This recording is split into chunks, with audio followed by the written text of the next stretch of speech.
You're listening to the Eat, Drink, Explore Radio Network. Fabulous. Live every Sunday with the very latest food, beverage, and travel trends. Amazing. Now here's the host of our show, Mr. Randall White. And a very happy Sunday fun day to you on this July the 21st. Boy, we're really working our way through summer here, and feels like it too.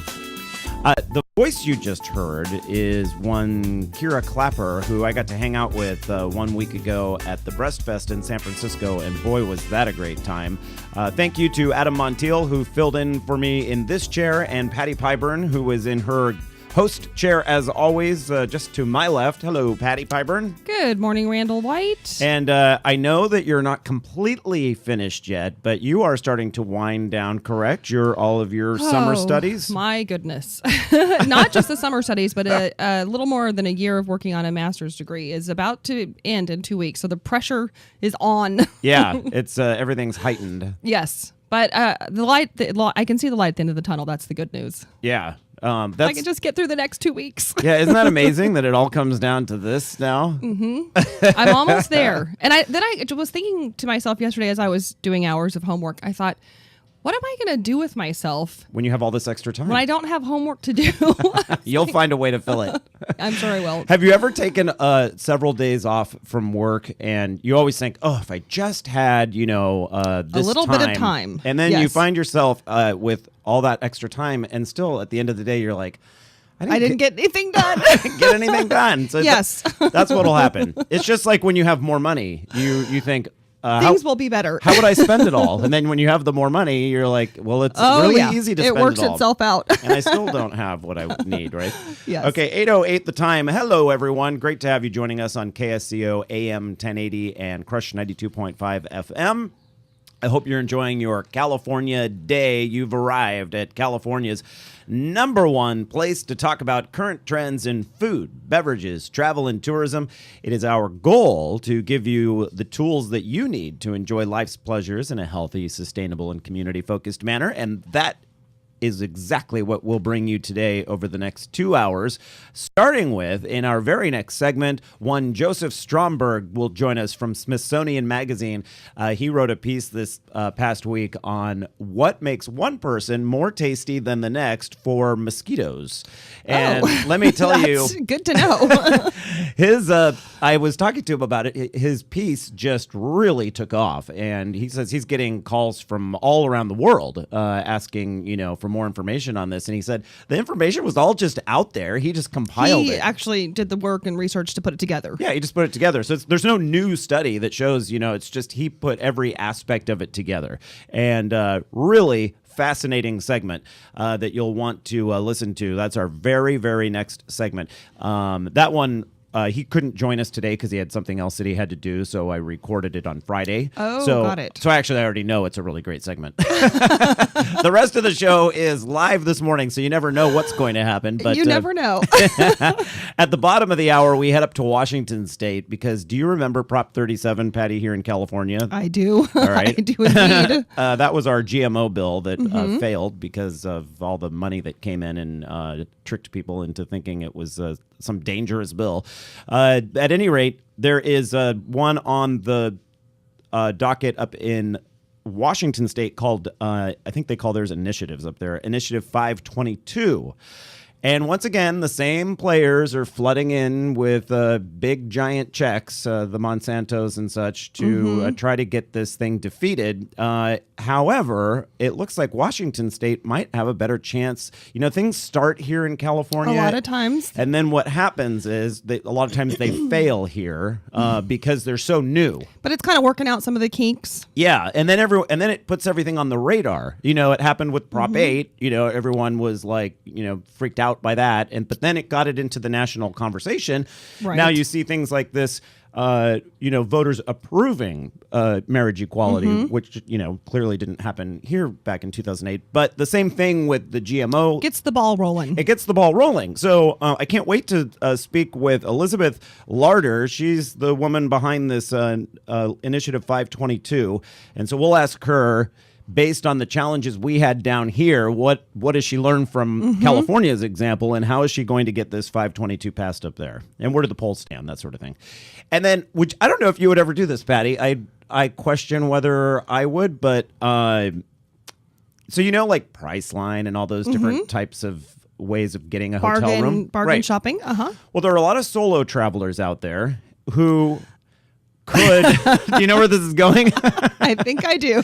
Who could share a really nice room, like a suite. As in two strangers. Two strangers, yeah. And there's a new website for it called EasyNest. And, oh my gosh, that's hilarious. It was just featured in the New York Times on Friday. And that would be two brave travelers. It would have to be. Of course, all the pictures they show on their website are just really attractive people that are going, wouldn't you rather share a room with me than, well, yeah, of course. Right. But interesting. Right. That could be good or it could be very, very bad. Well, we'll talk to the guy behind it. He's in France this morning, so it'll be an overseas call. But gosh. Nicolas, and I'm not sure how to pronounce his last name. We'll figure it out before he gets on the line. But that'll be fun. I can't wait to hear about EasyNest. And then in our next hour, we are joined by Josh Mogerman. He's in Chicago, and he'll join us with the Natural Resources Defense Council. They have teamed up with some of the most popular craft breweries across the country, including here in California's Sierra Nevada, that are signing a pledge for clean water. And nice. Because the number one ingredient in beer is water. And if the water's nasty, nobody wants your beer, So that's true of a lot of things that are made out of water. Like your coffee can't be good without good water. Exactly. Yeah. The tea that I have in hand right now has to have good water. Has to have good water. So we'll talk to Josh about that and find out how they're getting more breweries to sign on and what does it mean. They signed this pledge, but what does that really mean? So we'll get down to the brass tacks on that? Do I have the right expression? Get down to brass tacks. That could work. Yeah. Okay. Get to the bottom of it. Get to the bottom of it. And then finally, at the bottom of the hour, next hour, Kat Lockwood joins us from Santa Barbara, and she is going to break apart at least one aspect of the humongous farm bill. This is something you sent me, Patty, in an email. Yeah, I think I did. You're right. It's the Twinkies to apples comparison. Yes. How much money does the federal government... And Twinkies are back on the market again, so we can use it. So it's a nice tie. It's very timely. Yes. Right. So how much money does the federal government pay for ingredients that would make a Twinkie compared to how much money do they pay for apples? Like a fresh apple on the lunch table. Yeah. And so it's pretty shocking when you... There's a lot wrapped up in that farm bill. It's a lot. That's why I say she's just tackling one. Just that slice. Slice is a perfect metaphor. Who knew I would be so clever on this Sunday morning? So really great show ahead. And then possibly in the final segment, and I don't know that this will happen or not, but I was at a champagne bar yesterday in Avila Beach, California, and the guy who was waiting on us also happened to be the guy in charge of buying everything that they sell there, that they pour. And so I thought it might be fun for him to come in and talk about summertime champagne, because we always talk around the holidays about champagne. Yes, because it's celebratory, but it's also nice in the summer. It sure is, and sure was yesterday. Yum. Okay, everyone, it is 8:14. We have a little business we have to do here, commercial break, but when we come back, it's all about mosquitoes. And if you're somebody that mosquitoes tend to like, you can find out why in just a moment. EatDrinkExplore.com. Randall White here, host of Eat, Drink, Explore Radio, with a tip for Central Coast wine tasting. Eberly Winery was recently voted Winery of the Year by the world's top sommeliers and has one of the best local tours according to Wine Spectator. Eberly Winery open daily 10 to 6, and the winery's cave tours and wine tasting always complimentary. It's easy to find, too. Located on Highway 46 East, just 3.5 miles from Highway 101. Now it's time to plan your visit. Just head to EberlyWinery.com. Seems everybody's going organic, including lawn care. Did you know communities across the country are converting their lawns, playgrounds, and playing fields to an organic care program? And it's working. You can safely control weeds and pests and have a beautiful lawn. Your kids, pets, and water supplies will be safer, and your neighbors will be green with envy. Oh, and in the long run, organic lawn care is cheaper than doing it the conventional way. Switch to organic lawn care today. Visit pesticidefreelawns.org. The folks who brought you this public service message. Check out pesticidefreelawns.org today. Imagine a world where bullying isn't considered a normal part of childhood. A world where I'm not afraid to go to school. To speak out. To be myself. A world where I'm not afraid to be caught alone. Come on, punk. We have the power to stop the bullying. Speak out. Speak up. Educate. Find out what to look for and how you can make a difference at bullying.org. Bullying is not kids being kids. It's not about good homes or bad homes. It's not a normal part of growing up. I shouldn't be afraid to get on the school bus. To turn on my computer. Or walk to my locker. Did you know that a bully will stop his or her behavior in 10 seconds when their peers speak up? Use your voice. Hey, leave him alone. We have the power to stop bullying. Find out more at bullying.org. Bullying.org. Where you're not alone. Where you're not alone. Where you're not alone.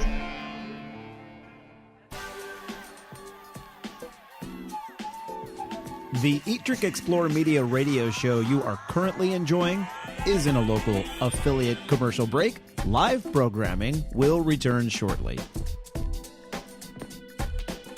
Did you know you can watch a live video simulcast of our Sunday morning and Thursday evening shows from your computer, smartphone, or tablet device? And to top it off, it's free. Simply head to eatdrinkexplore.com or download our free app from the Google Play or Apple App Store. If you have a suggestion for an upcoming guest segment, send an email to radio@eatdrinkexplore.com. We're always looking for fresh ideas, including yours. We love to share fresh, local, organic, seasonal, and sustainable ideas throughout the week. And the best place to find those are on our Twitter, YouTube, and Facebook feeds. Our username across the social networking universe is simple: Eat, Drink, Explore, all one word. Hey, college students, Eat, Drink, Explore Media is always looking for qualified journalism or marketing interns. Send us an email today so we can check your status and put you on the list for upcoming intern vacancies. Would you like to hear this Eat, Drink, Explore radio program on one of your local radio stations? Let the station know and contact us as well so we can get the ball rolling. Okay, you made it. The local affiliate commercial break is now over. Time for more informative and entertaining programming from Eat, Drink, Explore Media. Thank you for your patience.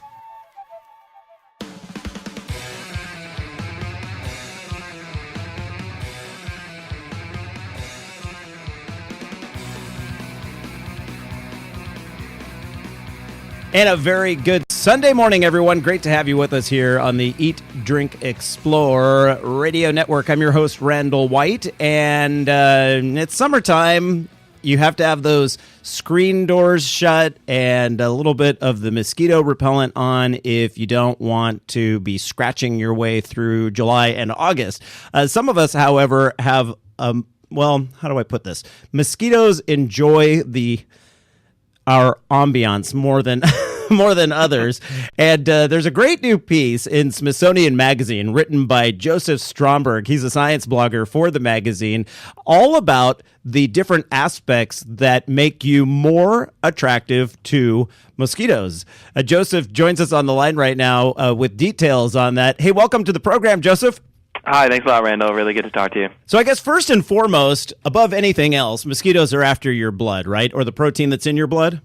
Yeah, that's right. The female mosquitoes are biting you to get a particular protein in blood that they need to make their eggs. And so your blood type, there are differences among the blood types, and some blood types have more things that the mosquitoes might want. That's right. We don't know exactly why that's the case, but in experiments, they do find that mosquitoes are more likely to land on people with type O blood as compared to type A, twice as often on Twice type O as blood. often? Yeah. And then type B, the third major type, falls somewhere in the middle of that spectrum. Okay. And then there was another portion in there that had to do with, 85% of people secrete a chemical signal through their skin that indicates which blood type. So those people that do secrete that also are at, if you're type O and you're among that 85%, you're number one. Exactly. Then the mosquitoes have an easier time of knowing that you're type O because of the secretion, and they like that type more. So that would be the most tasty for mosquitoes. Now, I have to admit, the other night in our room, we knew there was a mosquito. You know how you hear it by your ear? Yeah. That sort of thing? Right. So I actually tried to start breathing into my pillow because I knew this one aspect about carbon dioxide, that the mosquitoes can sense your carbon dioxide, and that's how they find you. And I was thinking, well, if I filter it through my pillow, maybe I can keep the mosquito from biting me. Is it true that they can sense the gases that you're exhaling as far as 164 feet away?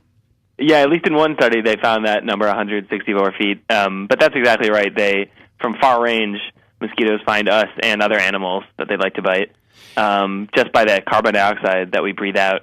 And so generally, if you're breathing out more carbon dioxide, there's a higher chance that a mosquito is going to locate you and come to have a bite. And you and I are both bicycle commuters, and so when we get to work, we are prime targets for mosquitoes because we're panting heavily and breathing out a lot of carbon dioxide, among some other things that mosquitoes are looking for. Yeah, that's right. And generally, exercising is going to cause you to be breathing out more carbon dioxide just as your body's going through respiration. So that will be attractive to them, too. Yeah, and then certain chemicals in our sweat also are sort of like appetizers. Yeah, and that's something we have a little less control over. Really particular chemicals such as uric acid, ammonia. If you expel more of these, you're going to be more attractive to mosquitoes. But unfortunately, that's pretty much just genetically controlled. So you and I, if we do, can't really do anything about that. Right. I had heard, and I don't know how much of your research, I don't know whether you can speak to this or not, though, is that mosquitoes don't typically come at you from laterally, or up from above, that they fly over you, and then when they sense, the highest concentration of carbon dioxide and everything else that we've been discussing here, then they drop down. So that's why it's so hard to see them coming at you. That's interesting. I actually hadn't come across that yet, but that definitely makes sense to me in terms of the fact also that when we exhale gases, some of them are going to go straight up. Yeah. I mean, I could have dreamt some of that. I don't know, but I believe I heard that somewhere along the line. Yeah, that would be a strange dream anyway. How about skin bacteria? How does that play in? Yeah. So, all of our bodies were covered with billions of cells of bacteria, and that's perfectly healthy, but sometimes that can also attract mosquitoes. So studies have found that if you have lots of bacteria of just a few types, then mosquitoes are more prone to landing on you, whereas if you have lots of bacteria but greater diversity, different species, that they're less interested in biting you for whatever reason we don't understand. And additionally, this also is part of the reason why you're so prone to getting bites on your feet and ankles, just because those harbor the richest populations of bacteria typically. Interesting. I'll tell you, I don't think there's any worse mosquito bite than the one that's directly on your ankle bone. Yeah, that's the one I get all the time personally. It's always the itchiest of all. Yep. That and on the wrist, the corresponding bone on your wrist. Yeah, absolutely. This one's going to bum out a lot of our listeners because this is Eat, Drink, Explore Radio. But just a single 12-ounce beer can play a difference in whether a mosquito likes you or not. That's right. Yeah, that was actually a Japanese study that tested whether people who had a beer were, on the average, got more mosquito bites than people who just drank water. And they found that the beer drinkers indeed had more bites. And again, they're not sure why that's the case. It didn't correlate to any particular substance in these people's sweat, but for whatever reason, the beer made them more attractive. We don't know whether that applies to other alcohols or if 2 beers make you even more attracted to mosquitoes or less, we don't have answers to that. But unfortunately, 1 beer makes you more attractive. Yeah, so this study played out, like you said, just with the 1 single beer as the test. So we don't know whether it applies to wine or, some of the fun summer drinks like mojitos. Who knows? Maybe those do the opposite. More research is needed, definitely. How about for women who are pregnant? Yeah, pregnant women, it turns out, have a really unfortunate scenario in which they are exhaling more carbon dioxide just because they're bigger and they have an entire, another entity inside them. But also, they're a little bit warmer, on average 1.26 degrees warmer.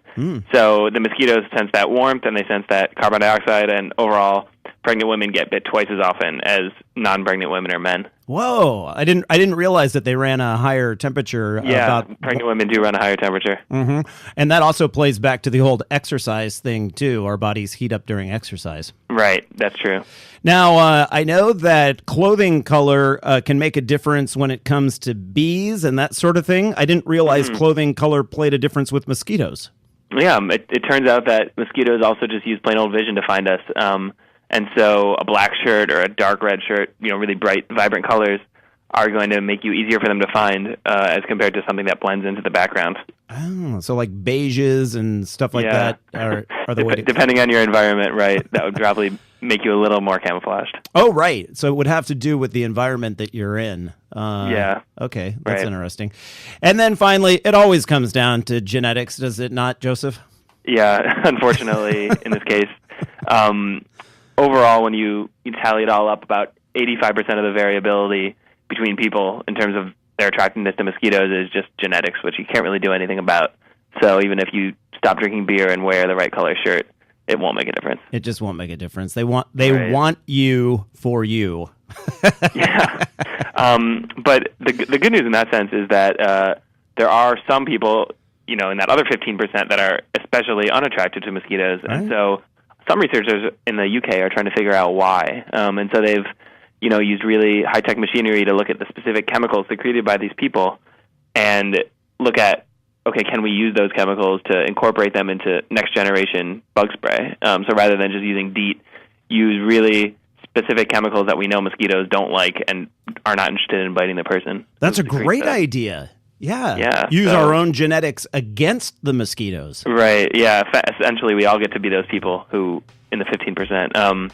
And, of course, that's still a long way off. That's just preliminary research, but it is a little promising in terms of mosquito bites. Well, we have a link to the blog so that people can get all the information they need at Smithsonian Magazine. Joseph Stromberg, science blogger there. You've had a lot of reaction to this, and it's a fantastic piece. Good timing on your part. Thank you so much for joining us here on Eat, Drink, Explore Radio. Thanks a lot, Randall. It's been great. All right, stick around, everyone. We are back in just a moment.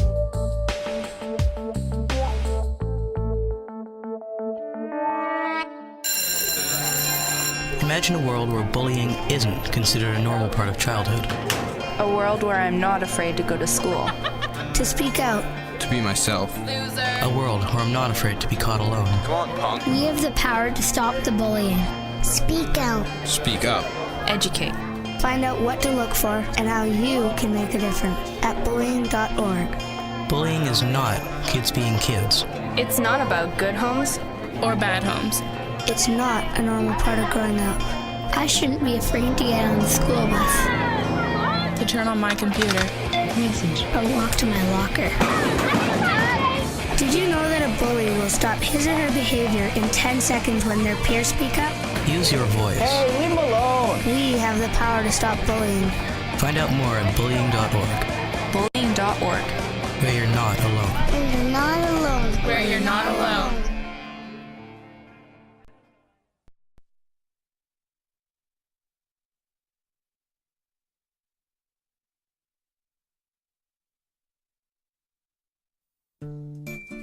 The traditional light bulb, a groundbreaking invention in 1879.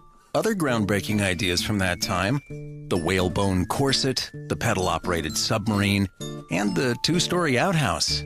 We've come a long way since then. It's time our light bulbs did the same. Visit EnergySavers.gov and learn about energy-saving light bulbs. See, these new bulbs are more efficient than the old ones, like a text message is more efficient than a carrier pigeon. They last longer, too, like how we humans last longer now that doctors use antibiotics instead of leeches. And they cut down on our energy costs, because in our own groundbreaking age of aeroplanes and moving pictures, we deserve a light bulb that saves us some cash. Saving energy saves you money.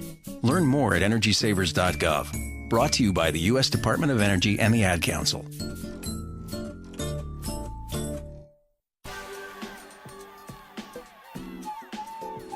The Eat, Drink, Explore Media radio show you are currently enjoying is in a local affiliate commercial break. Live programming will return shortly. Did you know you can watch a live video simulcast of our Sunday morning and Thursday evening shows from your computer, smartphone, or tablet device? And to top it off, it's free. Simply head to eatdrinkexplore.com or download our free app from the Google Play or Apple App Store. If you have a suggestion for an upcoming guest segment, send an email to radio@eatdrinkexplore.com. We're always looking for fresh ideas, including yours. We love to share fresh, local, organic, seasonal, and sustainable ideas throughout the week. And the best place to find those are on our Twitter, YouTube, and Facebook feeds. Our username across the social networking universe is simple: Eat, Drink, Explore, all one word. Hey, college students, Eat, Drink, Explore Media is always looking for qualified journalism or marketing interns. Send us an email today so we can check your status and put you on the list for upcoming intern vacancies. Would you like to hear this Eat, Drink, Explore radio program on one of your local radio stations? Let the station know and contact us as well so we can get the ball rolling. Okay, you made it. The local affiliate commercial break is now over. Time for more informative and entertaining programming from Eat, Drink, Explore Media. Thank you for your patience.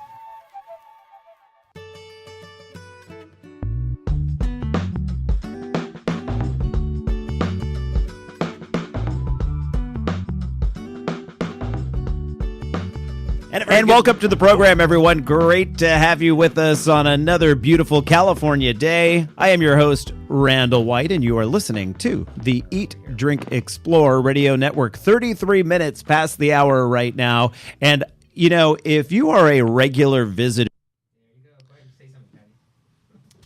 Okay, we got that all straightened out. Yes. Sorry about that. That was the finger lime segment from last week that I forgot. Which we enjoyed. Still in there. Yes, those finger limes are good, right? Yes, they are. We are back live here. That was a pre-recorded one because I was at that beer festival. That's right. The Breast Fest, which raised lots of money for a very good cause. Some of the best microbreweries in the state and nation were there. We'll hear more about microbreweries coming up a little later in the show when we welcome Josh Mogerman with the Natural Resources Defense Council, who will talk about a clean water pledge craft brewers from throughout the nation are signing because water is a very important ingredient in what they make. And so they definitely have an investment in keeping water as clean as possible. But this segment here, we are talking about Initiative 522. And if you have not heard about that yet, here in California, you could just say Prop 37. It is a GMO labeling initiative that will hit the ballot in Washington state and might have a better chance of passing up there, especially if the people learn a bit about how things happened down here in California back in November of 2012, right? Yeah, last November. Yes. it seems, for some reason, it seems so longer ago far than away, that. yes. Elizabeth Larter is on the line with us right now. She's the woman behind 522. And welcome to the program, Elizabeth. Oh, thanks so much, Randall. Thanks so much for having me this morning. Yeah, no, we're happy to have you here and to help you in any way. It was such a disappointment for us here at Eat, Drink, Explore Media when Prop 37 failed. it was in June that we prior to the election, that we had Stacey Malkan on our show to talk about it. And at that point, 9 out of 10 people polled said they would be interested in having labeling for GMO ingredients on packaging. And then lo and behold, when November rolled around, as predicted, it shifted greatly. Where, as you know, it failed. And much of that based on deceptive advertising, in my opinion. Yeah, unfortunately, and I think what really happened is that, the yes side just got terribly outspent, right? So campaigns often, as you guys know, and witness for yourself with all the advertising, comes down to dollars and resources. And it was really unfortunate that the no side, had, $46, $47 million on their side, and the yes on Prop 37 had 6 or 7 million. So it was just really tough to compete in the expensive California markets. Mm-hmm. So what lessons do you think that you have learned and will now do things maybe a little differently than what happened here in California? So Washington State, we're in full campaign mode. This started off a little bit differently than Prop 37 did in California, where we started off as an initiative to our legislature, and then the legislature failed to act on it, and now we're in kind of the full campaign. And what we've done is we really tried to get organized very early on and tried to start gathering resources and volunteers, back this spring, so that we could, hopefully we will have the resources necessary to compete in Washington State on the air. We don't have as many media markets here. We're a little bit smaller in population than California. Right.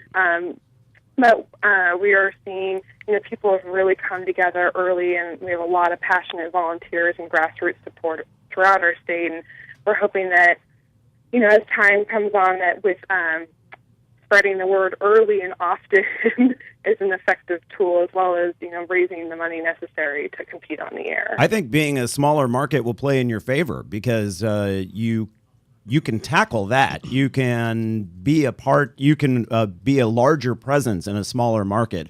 Whereas when you have, 30 to 40 million people here in California, only the really big guns can saturate a market that size. Yeah, in Washington State, we're also lucky, right? Because we're not competing with the presidential race. Right. We're not competing with major races. The only big election in Washington State, we're the only big statewide initiative, and then there's a Seattle mayoral and some Spokane city council races. So we are kind of the big race, and it will be fun to watch. It's going to be competitive, and we know that we are going to be outspent, but we are working diligently to get as much resources and volunteers and just spreading the word as much as we can now before the fall ad campaign. Let's talk a little bit about the importance of GMO labeling and how your initiative is worded compared to, say, how Prop 37 was worded. One of the big tactics on the no side was to say this will just become a giant legal mess, and you don't want your tax dollars going toward fighting these lawsuits and, a quagmire. A quagmire. That's always one of the big tactics they use. So with that in mind, how did you word this initiative so that you could pull that rug out from under the no side? I think our ballot initiative doesn't have the natural provision that I believe California had, and we also have a different way that this is enforced, and the fines are it's a little bit different, and it's congruent with Washington State laws. But really this just like in California, this is fundamentally about a shopper's right to know what's in the food they're buying, and we're also fortunate that California did raise this to a national dialogue and really put this issue on the map. And Connecticut and Maine have already passed labeling laws, and though they have not yet gone into effect, we would not be the only state to pass a labeling law. So I think that works in our favor. So what do you want voters, what's the takeaway here? Because obviously the message wasn't effective, maybe I could say, here in California. It didn't work. So what's the message that you want voters to take away now about this labeling? Well, I think, I think the message is effective, letting individual shoppers decide if they want to buy foods and having that label so they can make their own personal decision about what's best for them and their family. That does resonate with folks. And I think the biggest message is, for your California audience, if they have friends and family in Washington State who they think should be behind this, tell them about it, right? Like Facebook them about it, tweet about it. Tell them that to get involved. Tell them why labeling GE foods does matter. And if people want to help volunteer from afar, you can always sign up on our website, yeson522.com. Or if people want to help with our grassroots support and donate, we definitely need resources to compete. While we're not as expensive as California, the Seattle media market is pretty expensive, and people can donate on our website, and that's yeson522.com. But really this boils down to just, people having the information they need to make the best decision for themselves. I know there are some California-based organic and what are considered health food companies that have already donated to the Yes on 522 campaign, which I was happy to see. Concurrently, on the other side, the no side, it's the same list of players, right? You're starting to see big checks roll in from which companies? Yeah, so it's the same, the no side is doing the same talking points, right? So it's the same folks. It's the Grocery Manufacturers Association has put in almost $500,000. Dow Chemical, Monsanto, Genta, Bayer AgroSciences. So it's the same players. The websites even look very similar.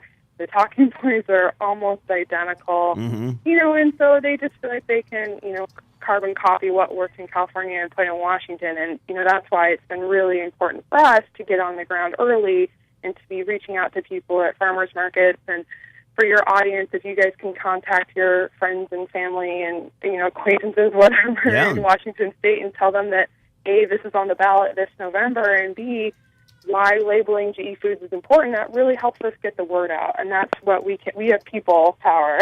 We need to use it. It's true. And I vote while my vote didn't, sadly, help pass Prop 37, I continually vote with my dollars on a regular basis. Right. And while you're shopping. I do. I no longer do I buy Sabra hummus, which I used to love, but it is made by Pepsi, I believe. And then Athenos, which was another hummus I used to buy all the time, is made by Kraft. Both companies gave heavily to the no on 37 side. And so now I make my own hummus at home. And I do that, some people, we air in Santa Cruz, California, and there are Santa Cruz Organics. Santa Cruz Organics are owned by a larger company that it also did the same thing, donated heavily to the No on 37 campaign. And so while you think, it's organic. It's organic. It says Santa Cruz on it and everything. It's not. I mean, it is organic. You have to do some investigation. You have to do investigation to find out which products out there are owned by these larger companies that do not have your best interest in mind, in my opinion. I think it is really helpful if the 522 people could get it out there on a regular basis who is funding this no on 522 side. Would you agree with that, Elizabeth? Yeah, I think it is important to Grocery Manufacturers Association put in the most money so far. They've only raised just under $1 million. The more money's coming, and we know that.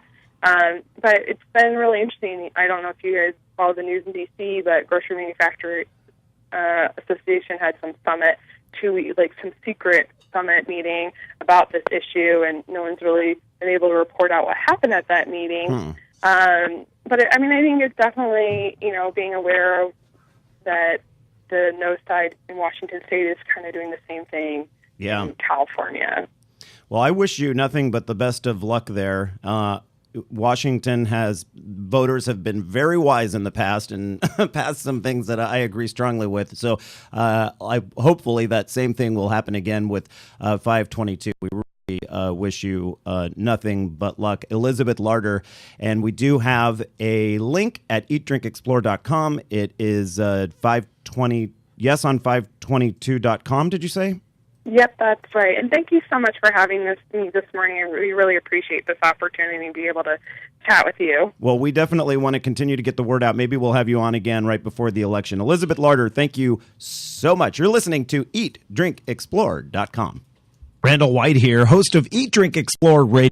With a tip for Central Coast wine tasting. Eberly Winery was recently voted Winery of the Year by the world's top sommeliers and has one of the best local tours according to Wine Spectator. Eberly Winery open daily 10 to 6 and the winery's cave tours and wine tasting always complimentary. It's easy to find too. Located on Highway 46 East, just 3.5 miles from Highway 101. Now it's time to plan your visit. Just head to eberlywinery.com. Hello, this is Julia Louis-Dreyfus, and I want to tell you about my new favorite discovery, Yosemite National Park.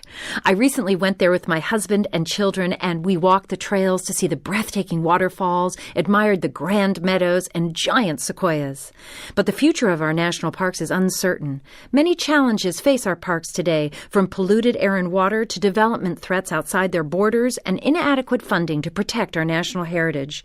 That's why the National Parks Conservation Association recently completed a decade-long assessment of the challenges facing our national parks, along with proposed actions that will ensure our children and grandchildren will be able to enjoy the parks as we have.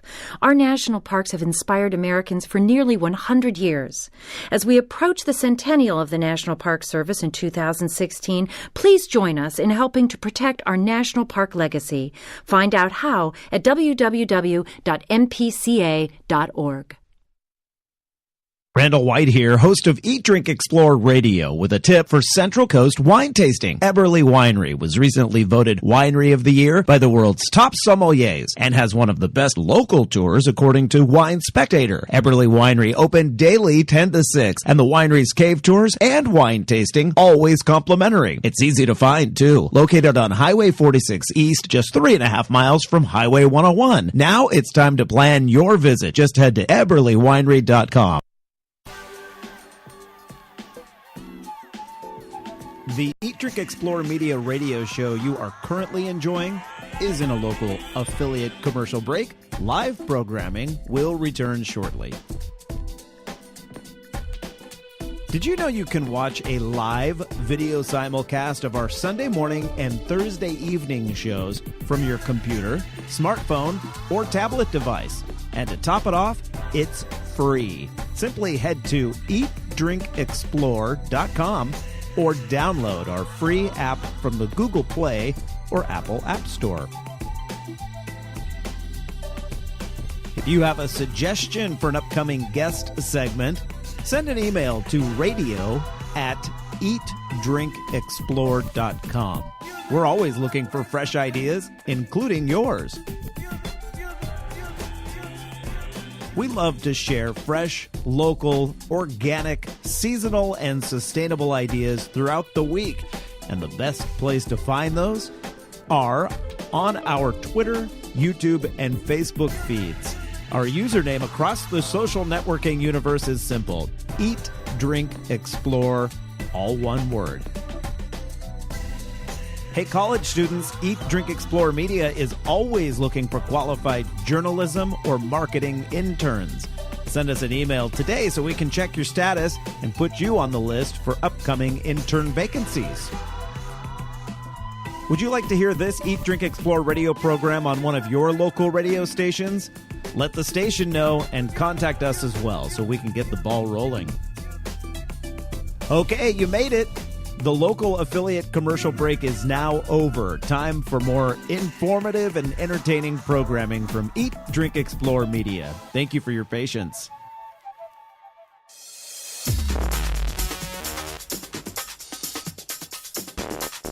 You waited all week, and it's finally here. The Eat, Drink, Explore Weekly Travel Deals Extravaganza.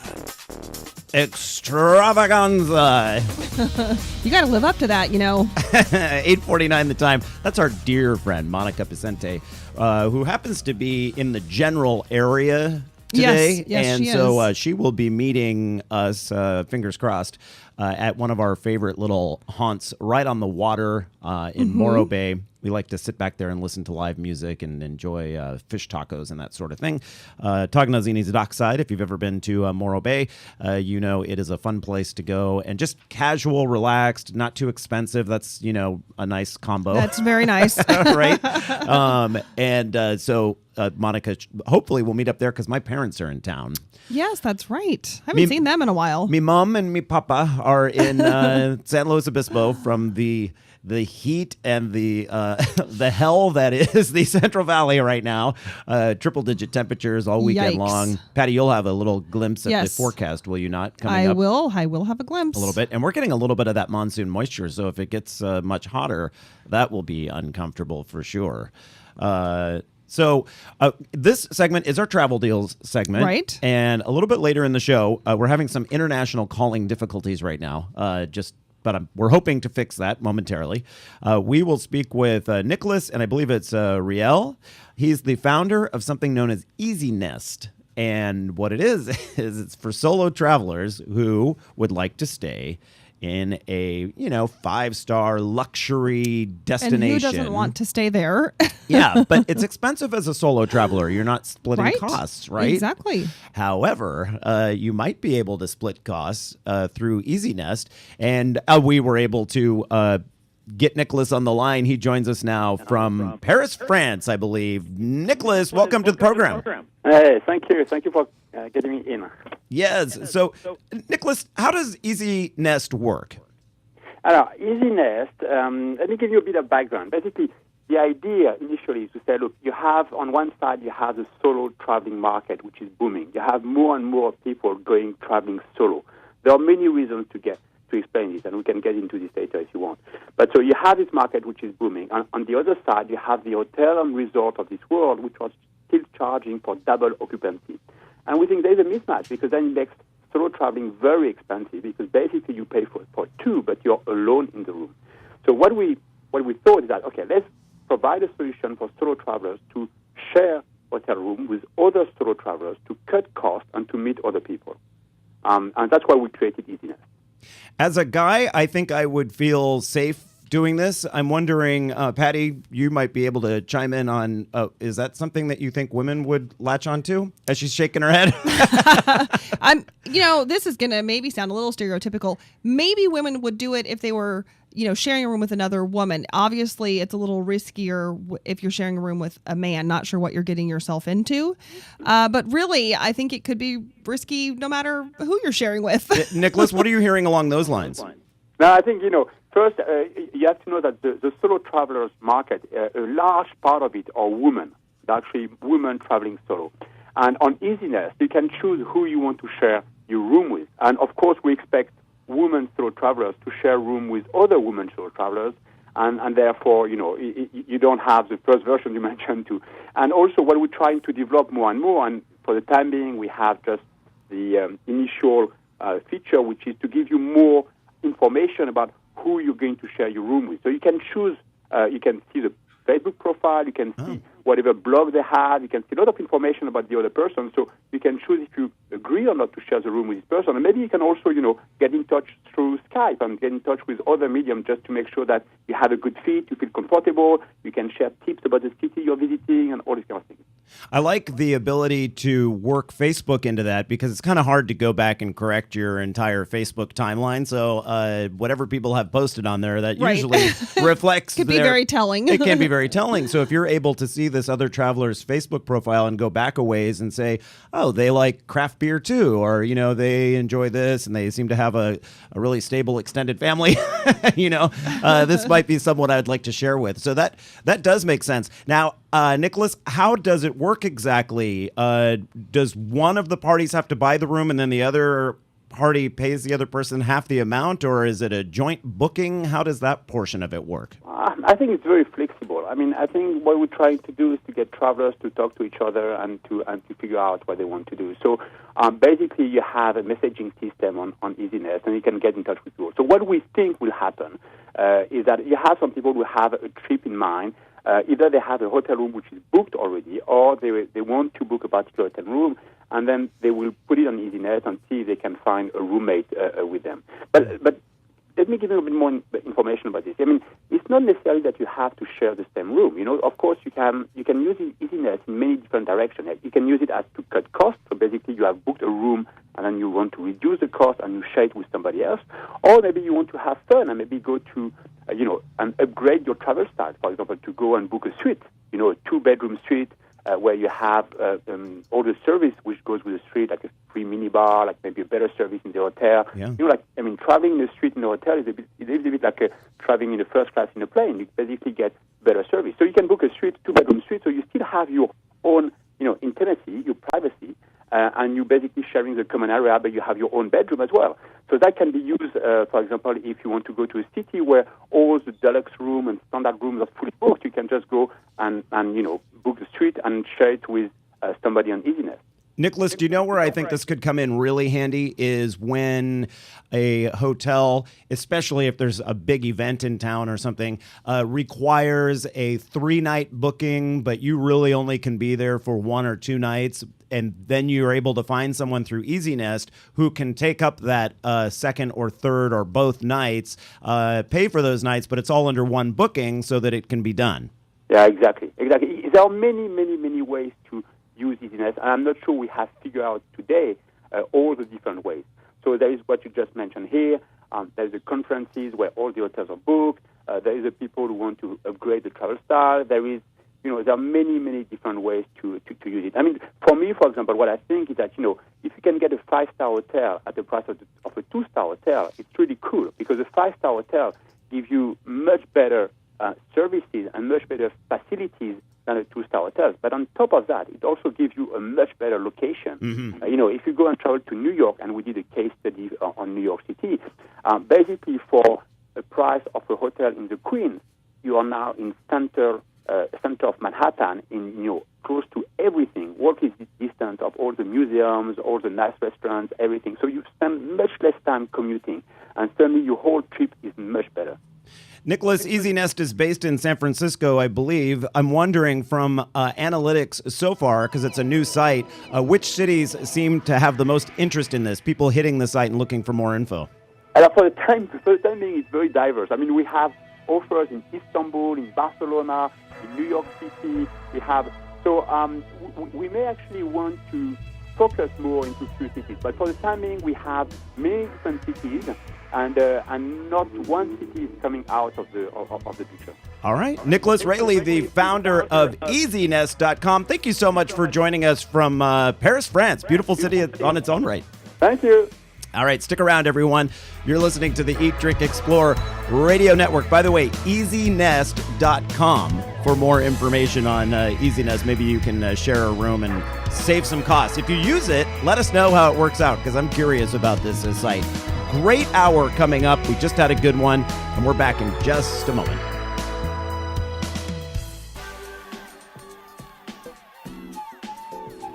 The Eat, Drink, Explore Media radio show you are currently enjoying is in a local affiliate commercial break. Live programming will return shortly.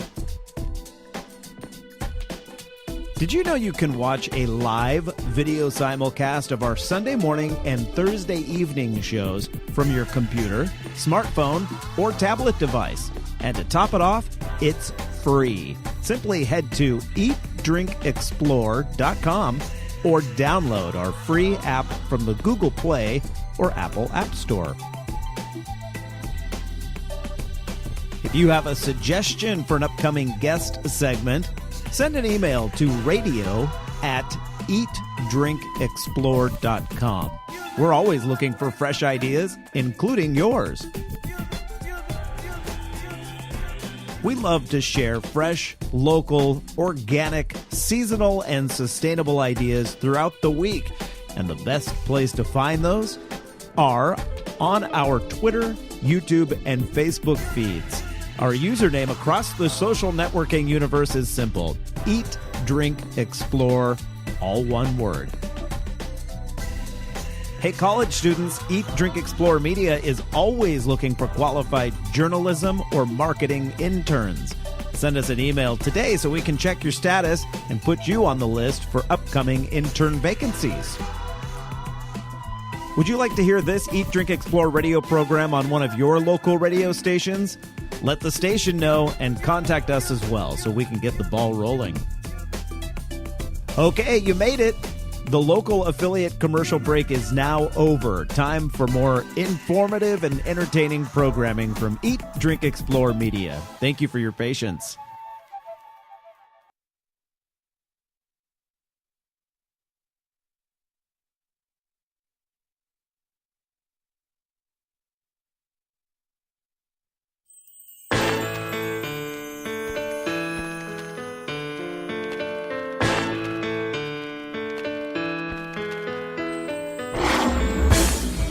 listening to the Eat, Drink, Explore Radio Network, live every Sunday with the very latest food, beverage, and travel trends. Fabulous. Now here's the host of our show, Mr. Randall White.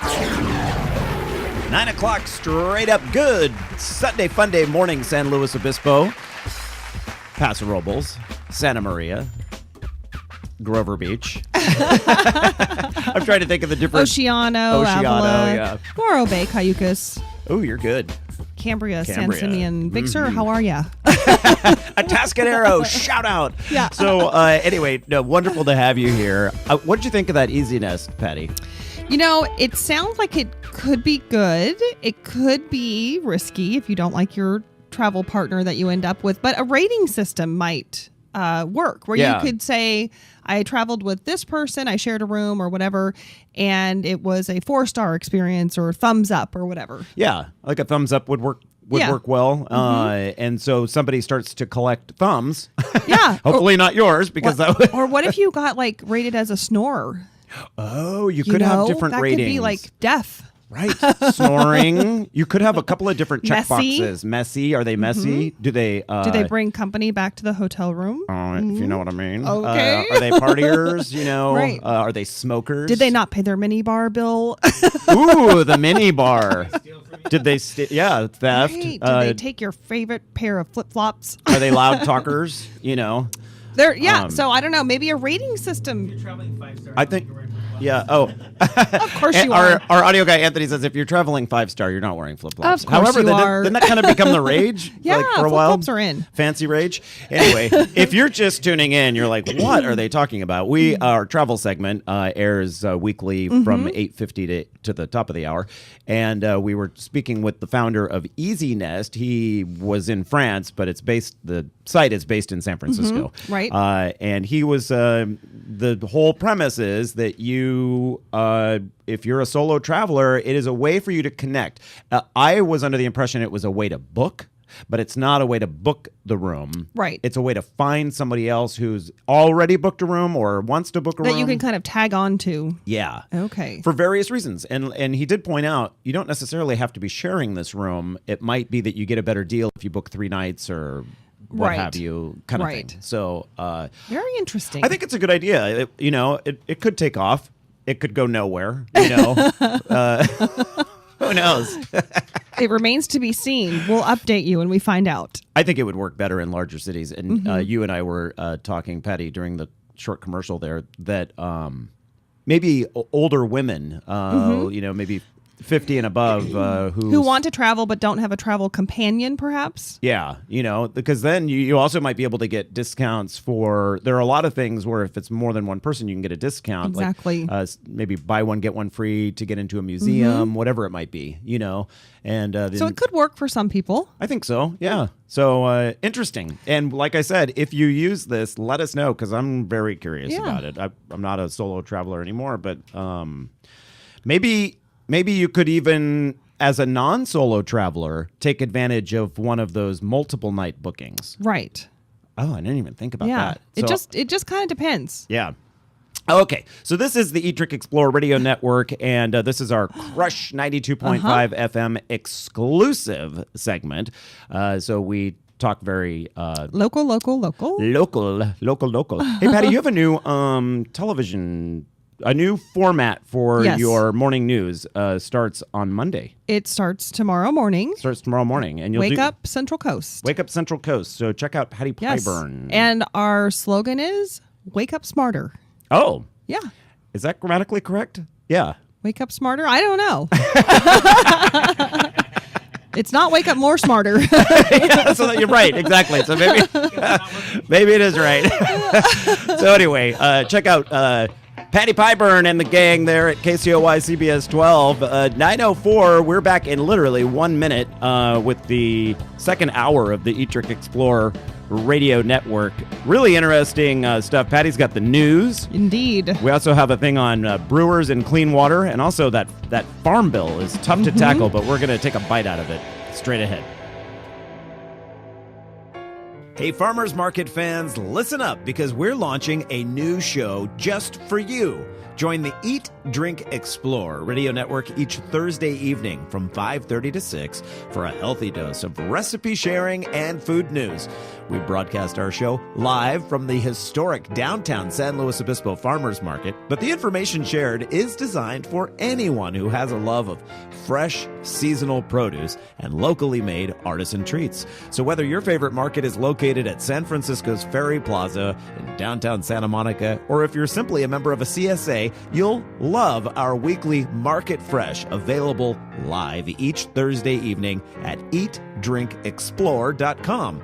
And if you missed the show, follow our updates on Facebook and Twitter for links to the recipes shared, video from the show, and other great information. Eat, Drink, Explore Radio's Market Fresh, helping perfect your California flavor.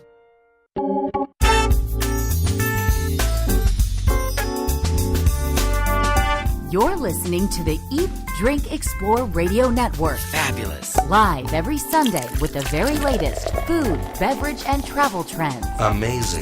Now here's the host of our show, Mr. Randall White. Welcome to the program, everyone, here on this Sunday Fun Day. It is July the 21st. We are 3/4 of the way through. Already. When I think of summer, I think of July. Yes. For me, that's the summer month. I mean, August is also, but people start going back to school in August. Yeah. July is pure summer. What happened to summer? It got so short. My kids don't really get a full summer like we used to. No, it's not the same, is it? No. It's not the same at all. 3 months off, like full 3 months off. 3 months off. My nephew's visiting right now. Yeah. And there was a little tiny window that he could come, and even then he was still missing some of these football practice things. Right. That he has to, and if he doesn't do it, if he misses them, then he gets kind of punished where he has to do double days and all that. It's a no to miss football in the summer. Right. Literally, I don't think he had a summer. Mm-hmm. Yeah, they do the two-a-days where they have 2 practices in one day. Yeah. Yeah. So much fun. Just the thought of it makes me ill to my stomach. But here in California, I believe, like I was saying, July is like your summer month. Is summer. Mm-hmm. But here in coastal California, I think of summer as September. A lot of times you get it that, we will have visitors who come during the summer months and they're disappointed with their beach experience, especially in central coast area. This isn't like Baywatch. Yeah. It could be cold. It could be windy. You could be getting a total sand, resurfacing on your face. And people pay a lot for that. That's right. We get that at the beach. But September, October, November we can get some really beautiful beach days during that time. It is just gorgeous that time of year, and that is the hidden secret. I used to live literally 5 or 6 blocks from Fisherman's Wharf in San Francisco, and on my days off, sometimes I'd walk down there just to see what's going on, and I would see tourists in shorts, flip-flops, t-shirts, tank tops, shivering to death, and I was thinking, how you liking your California vacation? Maybe try that in September. Right. I know that same thing happens on the boardwalk in Santa Cruz and out on the pier at Pismo Beach. Absolutely. Up and down the coast. All right. Well, straight ahead this hour of the program, we welcome Josh Mogerman to the program. He's with the NRDC, which is the Natural Resources Defense Council, and he'll talk about the clean water pledge that is being taken by craft brewers from coast to coast, including California's Sierra Nevada Brewery, one of the nation's largest. And then at the bottom of the hour, we welcome Kat Lockwood to the program. She is going to do her best to explain a portion of the massive farm bill that is still under consideration by our U.S. Congress, and explaining where some of the subsidy dollars go. Okay. And some of it goes to your child's sweet tooth, FYI. Yes. She's with an organization, CALPRIG. CALPRIG or CALPRIG? CALPRIG, I think. CALPRIG. I always mistype it, and if you look at our rundown, Patty, you'll P-I-R-G. see that I always type it Prig for some reason. Yes. It's P-I-R-G. At any rate, we'll have them to the program. But right now, we have the insights from our news maven of the morning. Miss Patty Pyburn joins us from the Eat, Drink, Explore news desk with the very latest headlines. Hey, Patty. Good morning from the Eat, Drink, Explore news desk on this Sunday morning. Evacuation orders are still in place this morning for the largest fire currently burning here in California. Crews are making progress, though. The 27,000-acre mountain fire in Riverside County is 49% contained at last check. Smoke from that fire is choking portions of the Coachella Valley, closing the Palm Springs Aerial Tramway and Yosemite State Park. A chance of rain and increased humidity is in the forecast, though, and that could help those firefighters. Full containment, though, not expected until late this week, so they still have a ways to go on that. And I'm looking at the fire, the Any actual update there? page, and it was just updated, but the percentage contained remained exactly That stays the the same. same. Yeah, All right. 49%. But yeah, a lot of closures because of all the smoke choking the air And there. yeah, we wish them luck with that. The weather might help. Well, there's a town in Spain halting a celebration scheduled for this weekend. This is following the death of a 45-year-old man who died shortly after winning a beer chugging contest. Witnesses say the man drank as many as 6 liters of beer and appeared to be suffering from alcohol poisoning. He was taken to the hospital where he was pronounced dead. And according to the local paper there, the town's mayor is defending this beer chugging tradition. And he did, though, call for several days of mourning. It's really sad. That is sad. I really don't understand those all-you-can-eat hot dogs. All you can drink. Beer That happened with a chugging. water drinking contest a while back, if you remember. Did, up in Sacramento. Yes. And the woman became hyperhydrated. This beer one, at first I was like, well, maybe this is a really long-standing tradition in this town. Right. It's like 15 years old. Okay, so it's not that long standing. No, so they could give it up. I think It seems dangerous. I think they could. All right, well, here's a beer story for you. A new Tacoma micro brewer, Pacific Brewing and Malting, is going to have a taste testing of 100-year-old bottles. I think they're probably only going to open one of them. Yeah. Of Tacoma beer. They were found in a California hotel stairwell. This American Exchange Hotel in Sutter Creek. Oh, beautiful town. Was doing remodeling, and built into this stairwell, they found a wood crate of this Tacoma beer.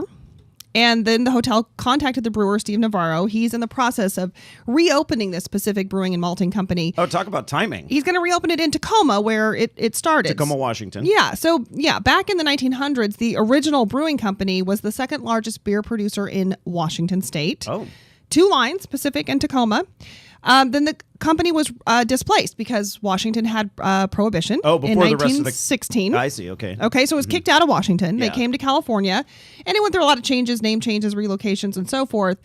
So this brewer is going to reopen it in Tacoma. And this taste testing, they don't expect that beer. No. Beer's not supposed to age. Beer, the fresher Drink the beer, it the now. better. Yeah. Uh-huh. Drink it now.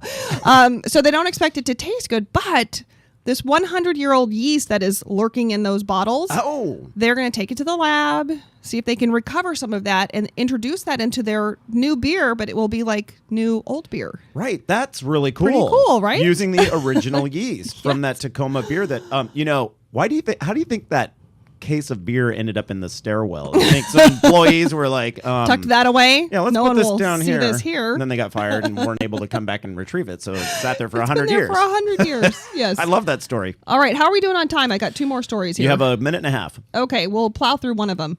And then I have some weather for you. Up to $30 million worth of wine is being dumped out in the U.S. Those bottles sat too long without being sold. Apparently, wine can age too long as well as beer.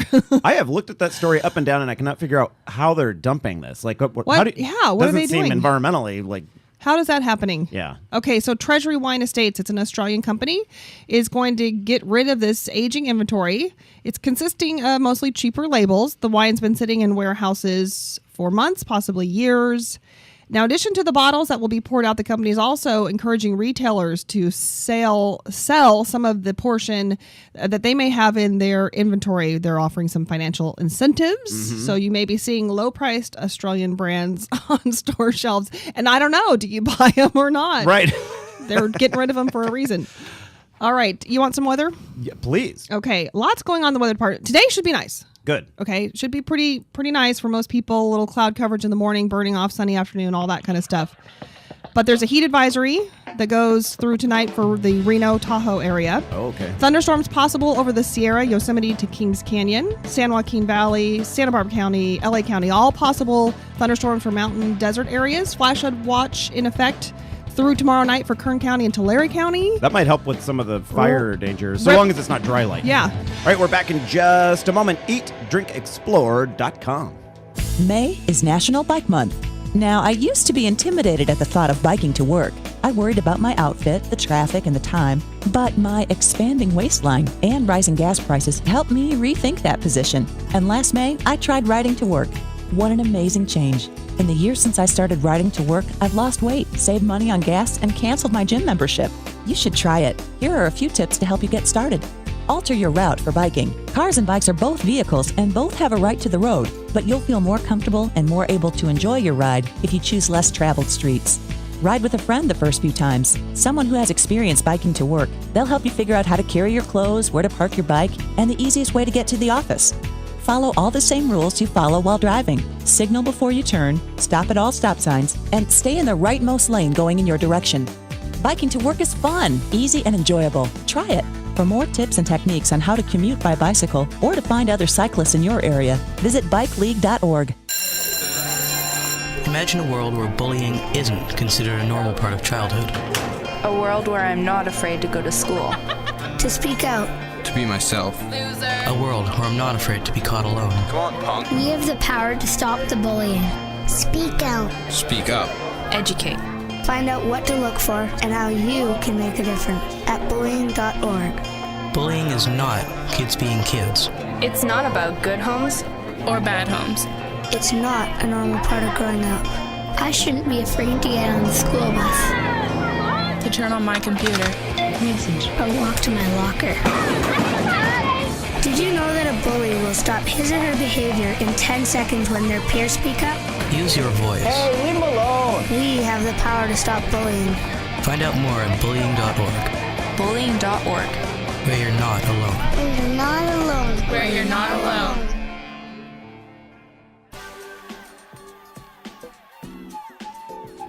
The Eat, Drink, Explore Media radio show you are currently enjoying is in a local affiliate commercial break. Live programming will return shortly. Did you know you can watch a live video simulcast of our Sunday morning and Thursday evening shows from your computer, smartphone, or tablet device? And to top it off, it's free. Simply head to eatdrinkexplore.com or download our free app from the Google Play or Apple App Store. If you have a suggestion for an upcoming guest segment, send an email to radio@eatdrinkexplore.com. We're always looking for fresh ideas, including yours. We love to share fresh, local, organic, seasonal, and sustainable ideas throughout the week. And the best place to find those are on our Twitter, YouTube, and Facebook feeds. Our username across the social networking universe is simple: Eat, Drink, Explore, all one word.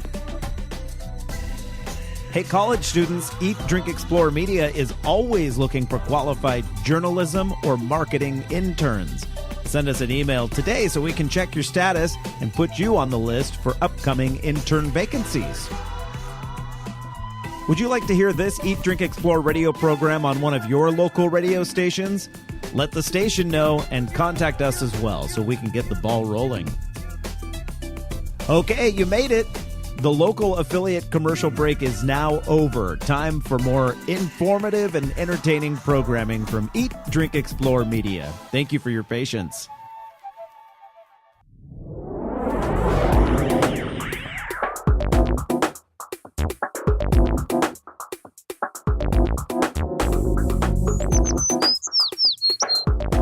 .19 now the time here on this Sunday Funday morning. It is July the 21st. We hope that your day is off to a fantastic start. I'm your host, Randall White, joined by the lovely, talented Patty Pyburn. Good morning. She deserves several more adjectives than that, but that's all we have time for, Patty. I apologize. I don't want to put you over.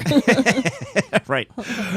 Busy is another adjective that would definitely be tacked on to Patty's this time of year anyway, or right now. Yes. Okay, so it is time for us to talk clean water, which is, of course, important no matter where you live, no matter what you do. You want your water source to be clean. But if you are a brewer, and a craft brewer at that, you know that the number one ingredient in your product is the water. In fact, yes. You just have to think back to ad campaigns from the 1970s. Olympia Beer, their whole ad slogan was, "It's the water and a lot more." And then, of course, Coors has made a big deal about their Rocky Mountain fresh spring water. Mm-hmm. Of course, they also got the largest environmental fine in history for polluting Clear Yikes. Creek, which runs right through Golden.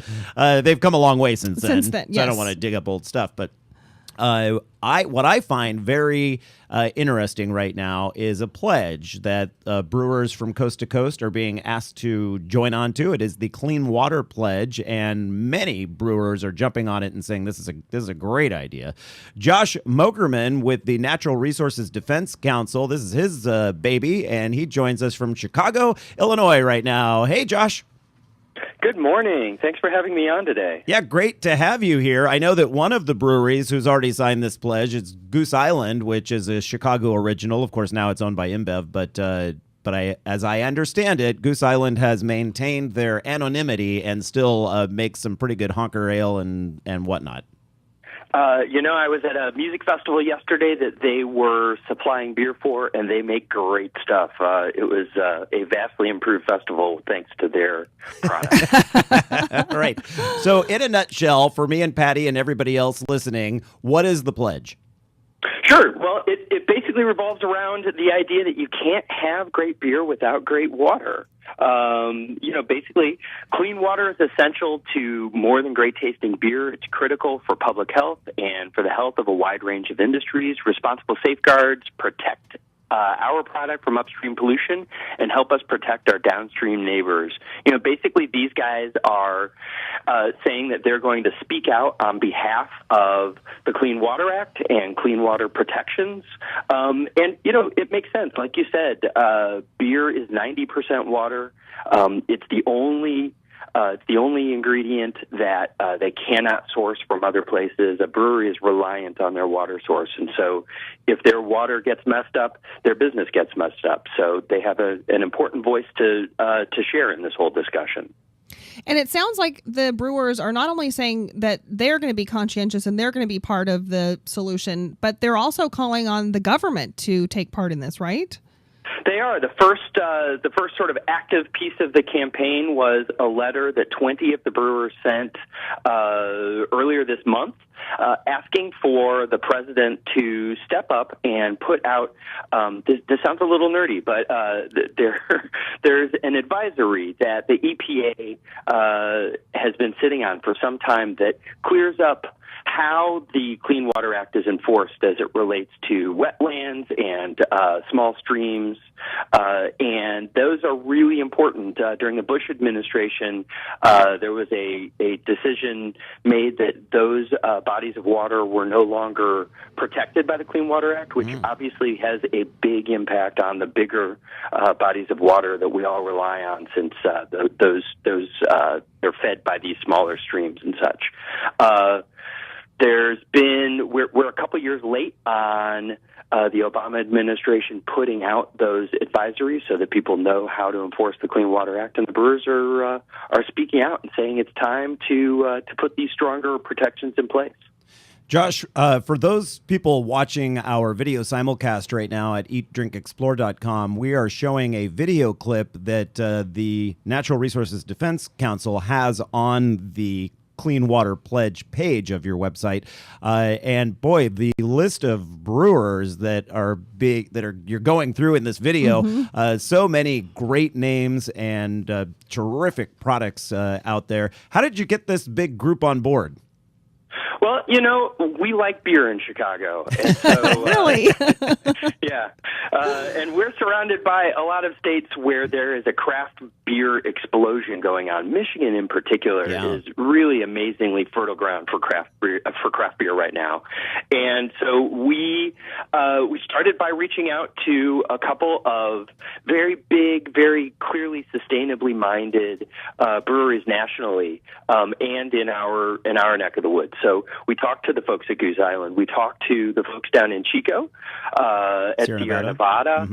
We reached out to, you were talking about Colorado breweries earlier. We reached out to the folks at New Belgium, and it's just sort of expanded outward from there. You know, we saw a really fantastic Huffington Post blog from Jen Verviers, with the sustainability director at New Belgium, where she was talking about some of these concepts. And it really crystallized for us that, you know, this is a powerful industry that isn't really out there talking about these issues very much. You know, who's going to question their favorite brewer? You know, their favorite brewer we don't want to question them. This is important. You know, my beer, the beer you love, is impacted by this stuff. That really carries a lot of weight. So these guys are kind of rock stars in a lot of in a lot of ways. Yeah. You're right. Yeah. So they do, you're right, they do have some clout. So how can other brewers who are hearing this get involved with this? Well, they can reach out to us at the Natural Resources Defense Council, call any of our offices in Los Angeles, San Francisco, Chicago, New York, or Washington, D.C., and we'll get you routed to the right folks. We are definitely looking at expanding the program and bringing folks on. I mean, this is a craft brewer program. We're looking for, you know, breweries that fit within that profile or have at least come out of that sort of a tradition. And we are definitely looking to expand that and get them involved in speaking out for the Clean Water Act. Hey, Josh, aside from signing this pledge, what tangible actions are the brewers then taking part in following that signing of the pledge at their breweries? What are they doing differently? What practices? Yeah. Right. So this is an entirely voluntary program, and we are very focused on getting them involved in discussions of clean water policy. However, most of the breweries that have been engaged so far and that we assume will be engaged as we move forward are breweries that have already shown a really intense interest in sustainability.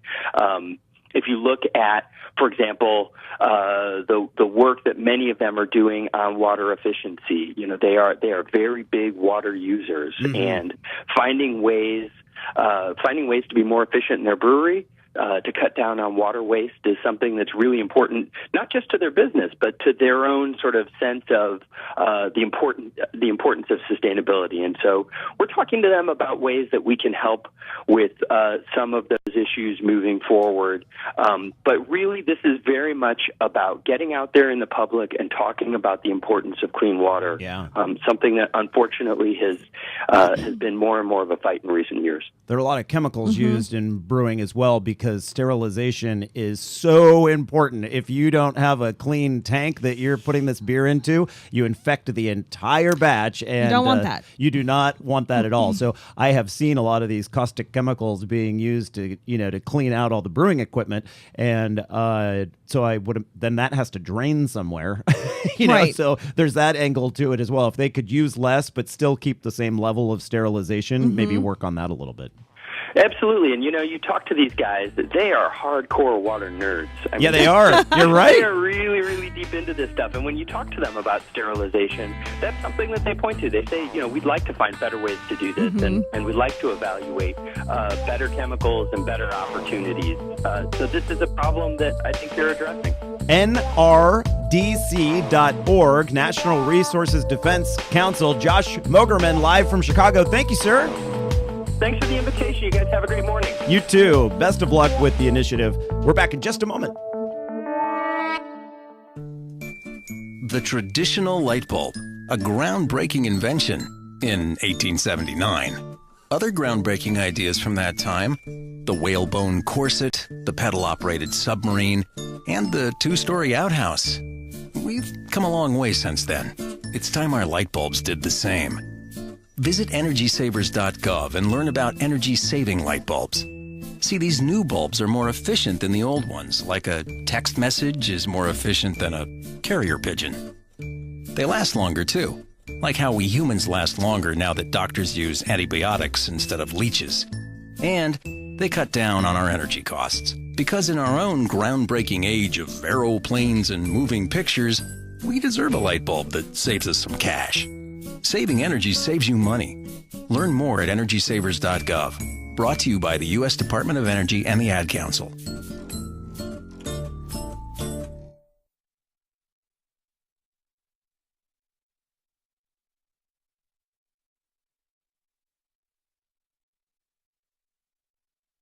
May is National Bike Month. Now, I used to be intimidated at the thought of biking to work. I worried about my outfit, the traffic, and the time. But my expanding waistline and rising gas prices helped me rethink that position. And last May, I tried riding to work. What an amazing change. In the years since I started riding to work, I've lost weight, saved money on gas, and canceled my gym membership. You should try it. Here are a few tips to help you get started. Alter your route for biking. Cars and bikes are both vehicles and both have a right to the road, but you'll feel more comfortable and more able to enjoy your ride if you choose less traveled streets. Ride with a friend the first few times, someone who has experience biking to work. They'll help you figure out how to carry your clothes, where to park your bike, and the easiest way to get to the office. Follow all the same rules you follow while driving. Signal before you turn, stop at all stop signs, and stay in the rightmost lane going in your direction. Biking to work is fun, easy, and enjoyable. Try it. For more tips and techniques on how to commute by bicycle or to find other cyclists in your area, visit bikeleague.org. The Eat, Drink, Explore Media radio show you are currently enjoying is in a local affiliate commercial break. Live programming will return shortly. Did you know you can watch a live video simulcast of our Sunday morning and Thursday evening shows from your computer, smartphone, or tablet device? And to top it off, it's free. Simply head to eatdrinkexplore.com or download our free app from the Google Play or Apple App Store. If you have a suggestion for an upcoming guest segment, send an email to radio@eatdrinkexplore.com. We're always looking for fresh ideas, including yours. We love to share fresh, local, organic, seasonal, and sustainable ideas throughout the week. And the best place to find those are on our Twitter, YouTube, and Facebook feeds. Our username across the social networking universe is simple: Eat, Drink, Explore, all one word. Hey, college students, Eat, Drink, Explore Media is always looking for qualified journalism or marketing interns. Send us an email today so we can check your status and put you on the list for upcoming intern vacancies. Would you like to hear this Eat, Drink, Explore radio program on one of your local radio stations? Let the station know and contact us as well so we can get the ball rolling. Okay, you made it. The local affiliate commercial break is now over. Time for more informative and entertaining programming from Eat, Drink, Explore Media. Thank you for your patience.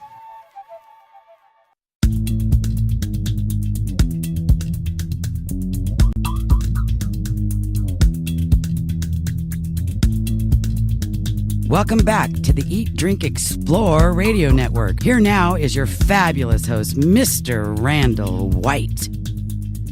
9:33 the time right now. Welcome back to the program, everyone. Great to have you here on this Sunday fun day. I am your host, Randall White, joined by Patty Pyburn. Good morning, Patty. Good morning. So, Patty, you and I in the news industry for many years. I won't tell on you how many, but Thank you. a couple of decades under our sleeves. And during that period... Speak for yourself, mister. During that period, we have seen from time to time, whenever the Farm Bill rolls around, we will see comparisons made on how much in subsidy money is spent on given commodities. And a typical comparison is the Twinkies to apples. Right. I was wondering what they were going to do with that comparison because Twinkies had fallen off the radar, but no, they're back again now on store back. shelves. Yes. Lucky us, Americans. Now you have Twinkies to eat again. I was one that was not sad to see them go away, but nostalgia-wise, yes. I get it. We weren't a Twinkies family. We were a Ding Dong family. Oh, really? Yeah, my mom would buy Ding Dongs, put them in the freezer, Mm-hmm. and then we would take them out of the freezer and put peanut butter on top of them. Oh my gosh. And then they'd be like this frozen peanut buttery chocolate goodness. Oh, wow. It was like a frozen Reese's peanut butter cup, kind of. So Homemade. we weren't allowed to have any of that stuff. My mom. None? Zero? No hostess in the house? No, she was tough. We could barely have a soda. Well, one reason why all of the Hostess products are as inexpensive as they are is because of the level of subsidies that are worked into the various farm bills to support them throughout the years. Right. Joining us on the line right now from, I believe, Santa Barbara, just down the road from us here, is Kat Lockwood. She's the director for this specific initiative, I believe, with the Santa Barbara Bureau of CALPRIG. Welcome to the program, Kat. Hi, Randall. It's great to be here. Yes. And so Patty, my co-host here, sent me the press release that she had received from you guys regarding these ag subsidies. And for the current edition of the Farm Bill, what are we looking at, Twinkies to apples? Great. Yeah. Well, thank you so much for having me on. So CalPERG, we just released our new report, Apples to Twinkies 2013, which shows that every year more than billions of our tax dollars subsidize junk food additives. The subsidies for junk food ingredients that we discussed are actually enough to buy each taxpayer 20 Twinkies a year. And at a time when childhood obesity is skyrocketing, these handouts to junk food industry aren't just wasteful, they're really outrageous. But over the next 10 years, we'd save more than $28 billion if Congress put an end to subsidies that go to junk food ingredients like high fructose corn syrup and just line the pockets of big agribusinesses like Cargill and Monsanto. And many of these subsidies are set to expire this year, and industry lobbyists are just forming Congress to ensure that these handouts are protected. But we've actually gotten the public united against this really dysfunctional use of our tax dollars. We've spoken to more than 1.3 million people and have recruited more than 550 small farmers to join our campaign. Congress is actually considering a farm bill right now, and we really think that this lawmaker should use this as an opportunity to finally get it right and actually end these subsidies for junk food. Okay, Kat, so I'm clearly behind on my quota for Twinkies for the last you have a lot of catching up to do, decade Patty. or so I'm going to have to work on that.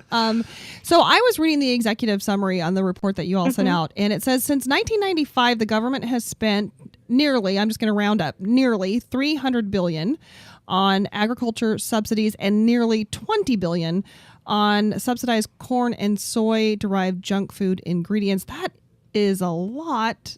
That's billions of dollars. That's a lot of money. I'm trying to get my brain around that.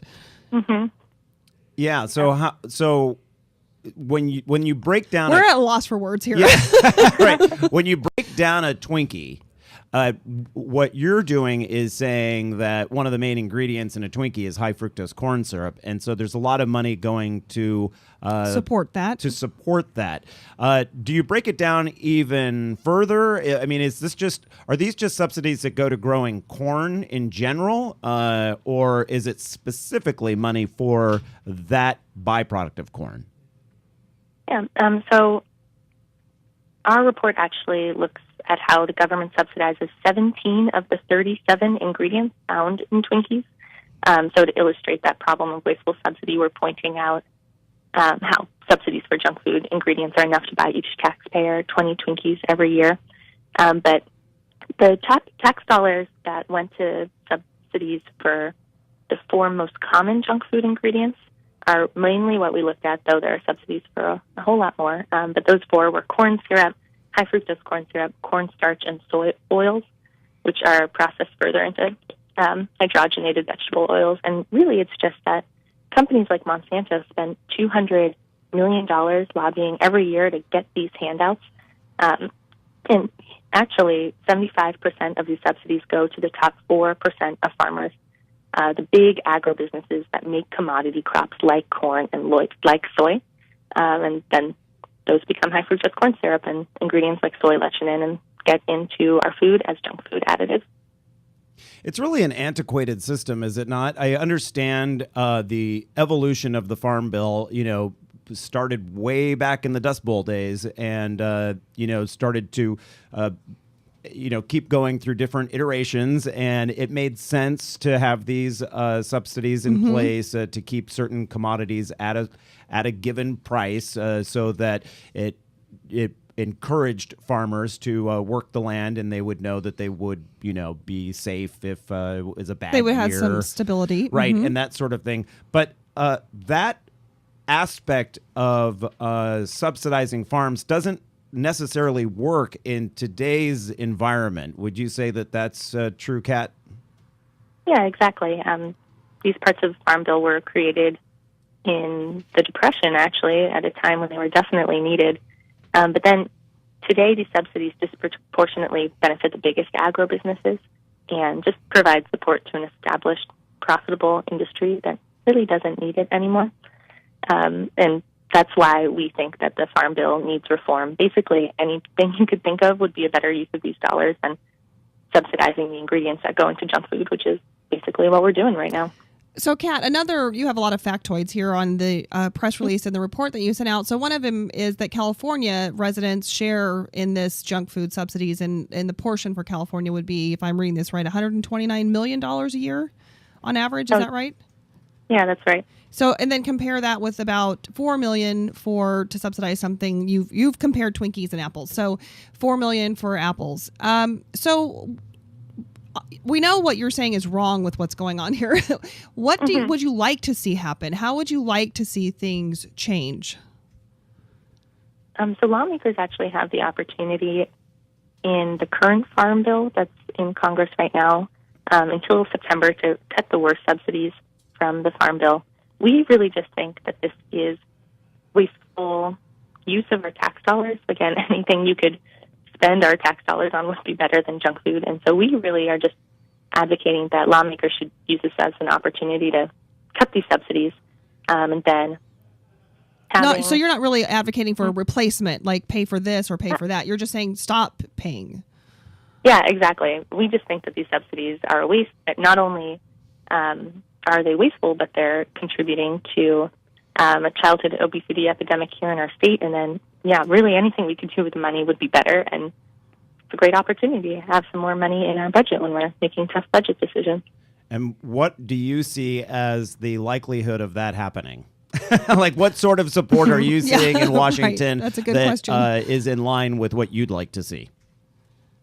Well, it's definitely a tough fight. These agribusinesses have hired an army of lobbyists to try and keep things just the way they are. Right. But we do really think we have a good opportunity.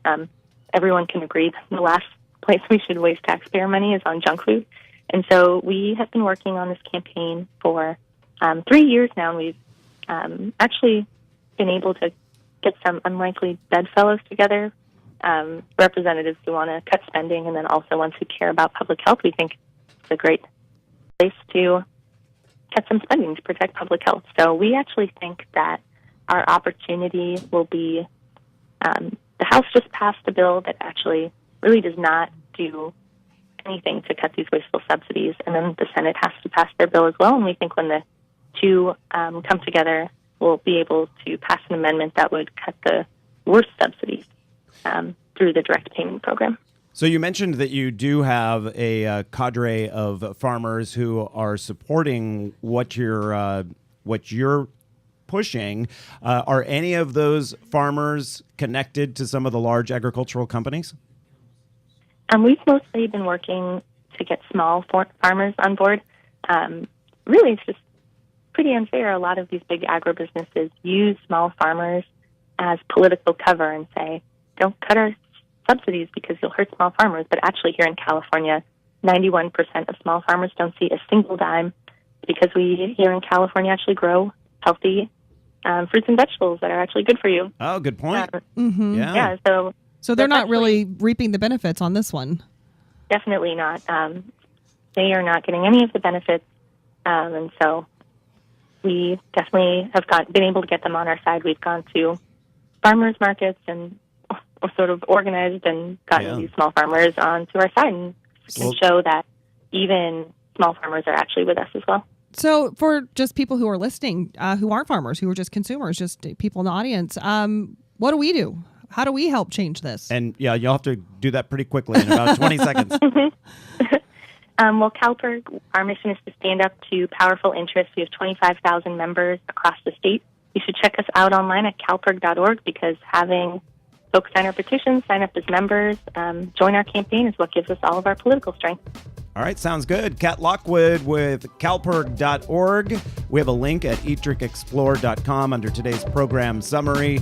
The Farm Bill, it's a lot to swallow, but no pun intended. You nibbled on it. Right. Kat, thank you for explaining this portion of it.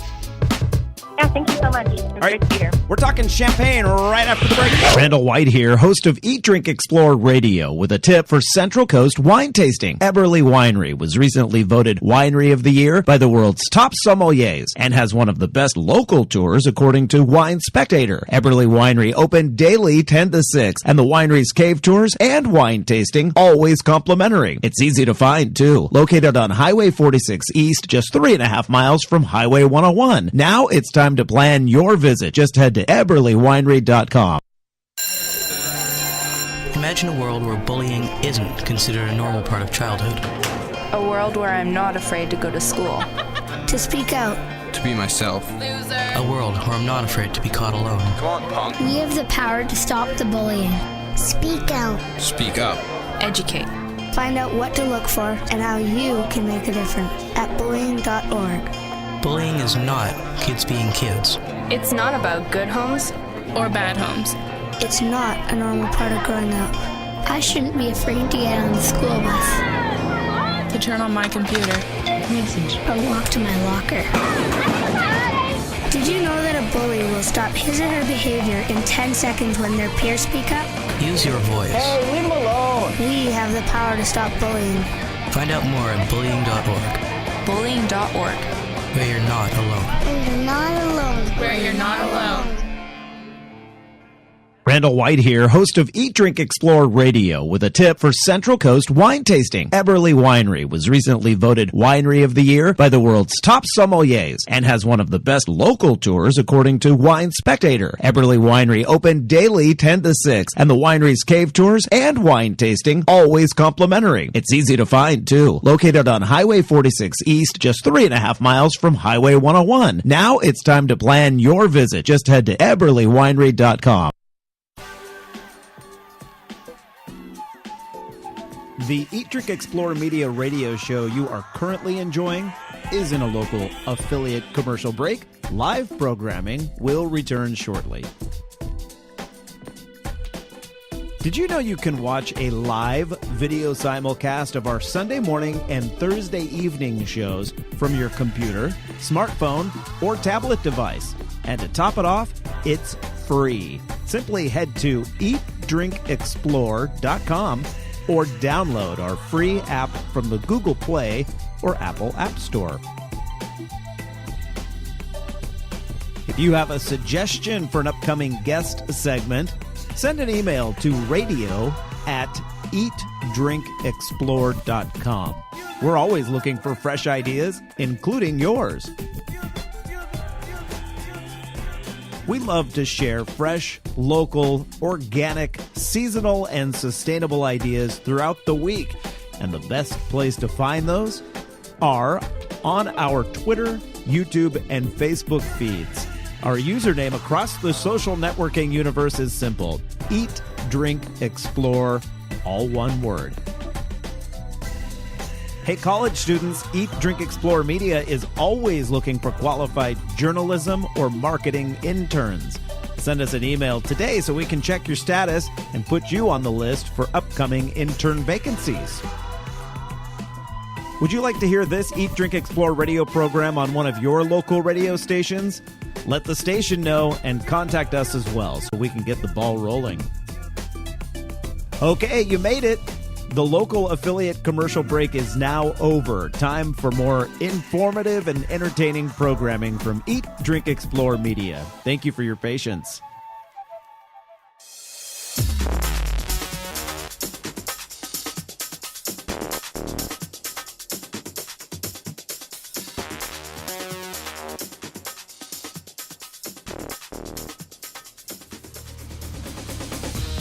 $9:49 the time, everyone. It's the final segment here for Eat, Drink, Explore Radio on this Sunday Fun Day, July the 21st. A beautiful day along California's central coast from Santa Cruz to Ventura. We're looking for some beautiful weather. In fact, Patty Pyburn, who is just stepped off just to the corner of the room here. You can't see her.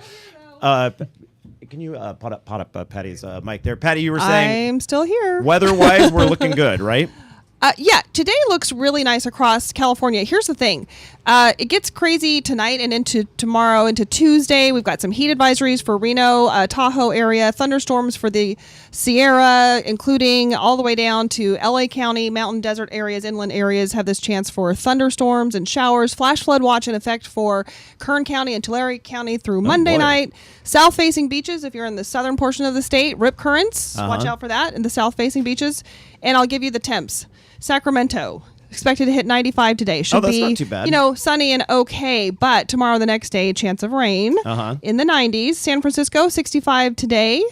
Stays in the 60s for the next couple days. But they have a chance for rain Monday through Tuesday as well. In July, that's odd. Yep. LA in the 80s. Chance for rain over the next, actually today into Tuesday. And then San Luis Obispo, no chance for rain. Sunny in the 70s. High of 78 expected for the next 3 days. Well, you can thank our visitor and convention bureau for that. They keep it. I thought it never rains in sunny Southern California. Wasn't there a song about that? I think so. Yeah. All right. Well, the reason why Patty is just off camera there, although if you're watching on our video stream at eatdrinkexplore.com, I did use the studio cam up in the corner over there, Patty, that you can wave to. So we were able to see you I'm after included. all. But the reason why is because joining us in studio was our very gracious host yesterday evening at Cuvée Champagne Bar in Avila Beach, which Avila is one of those golden nuggets along the California coastline. It's a little bit off the beaten track. However, it has become a tourist destination, to be sure. I lived there in the late 80s when I went to Cal Poly. That was a big mistake when it comes to getting homework done. But it was back then it was a kind of a salty fishing town with all sorts of characters. And it is nothing like that now. Now it's like right out of Disney. It's glammed up. It is glammed up. That is for sure. But I'll tell you, it has some really fun destination places. And so my parents are visiting right now. So we and my sister and my nephew and such. So we went to Cuvée Champagne Bar, to sort of end the afternoon on a nice note. And boy, there have been a lot of changes done there. And so our host, Nick DePauli, who was waiting on us, joins us in studio because I said at the end of the whole thing, I said, Nick, why don't you come in for our final segment? We don't have a guest lined up. And people are used to buying champagne around the holidays, around New Year's and Christmas and celebratory things, but not so much as a summertime drink. But it's a great summertime drink, right, Nick? And welcome to the program, too. Oh, thank you. Yeah, no, it's a wonderful summer drink. It's cool, crisp, brings out those summer notes, nice dry fruit, whatever you want out of a summer day, you can get out of a champagne. We have any kind of champagne or sparkling that you might like. Our happy hour is nice to showcase that from 4 to 6 every day. And then especially 2 for 1, that's what we jumped in on. That's it. That's such a deal. Then every Thursday, I put together some champagne cocktails, kind of switch it up a little bit, mix them up, get something cool. Starting to look at mojito-type drinks, of course, for the heat. Yeah. And they actually mix really well with sparkling wine. I never thought about that, a mojito with champagne. Yeah, it's delicious. It's a lot like if you like the spritz of something like a Moscow Mule or something like that.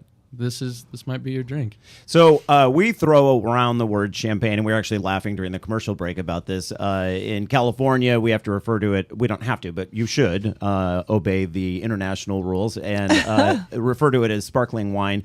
Of course, Prosecco comes from... Prosecco's from Italy. From Italy. And then the best sparkling wines in Spain are from a region called Cava, and so that's treated like champagne. You call them Cava as well. Okay, that makes sense. And so each region Belgian. Even Germany has like a name, I think, but I can never remember it. And it doesn't catch on like the Cava and the Prosecco and stuff like that. We've talked It's a about this sweeter before. one. Yeah. But What is it? But everyone has their own sort of little name. For the sake of argument for this conversation, I'm just going to say champagne all the time. There you go. Because I think everyone knows what we're talking about. So when it comes to the temperature of champagne, it should be served what? Definitely cool. You're going to want it to get cool because like most white wines, you want them to be a little bit under room temperature. And for the sparkling, for the effervescence, and for all of the very light fruit flavors that you're going to get in it, those need to stay intact at a cooler temperature because if they get warm, they're just going to flatten out, and when you open it, it'll oxidize really quickly. And summertime, that's a good combo. Cool, absolutely, bubbly. That's why people drink beer in the summer. Yeah. And so when you think about it, it's the champagne of beers. That's Miller. No, but but so you might even cool it down just a little bit more for summertime. And Absolutely. you have people walking in right off the beach. They're hot. They've been in the sun all day, so they might want a nice, cool sort of refresher. And they come in all the time. They look around. We have some beers too for those that don't like champagne, but people come in and they see our list and those cool down champagnes really spark their eye. They're like, oh, geez, I guess this would be a nice way to end the day. Didn't even think about it until they came in. Right. Yeah. Some people shy away from champagne because they don't like the price point. But with all the different players in the market now, Australia, South Africa, California, and such, the price point is everything from really inexpensive but still tasting good and all the way up, right? Absolutely. Many regions have very, very good value for their sparkling wine, and even champagne. I mean, there's some more inexpensive ones. We have a couple we have one actually right now that's called a Saint Hilaire, and it is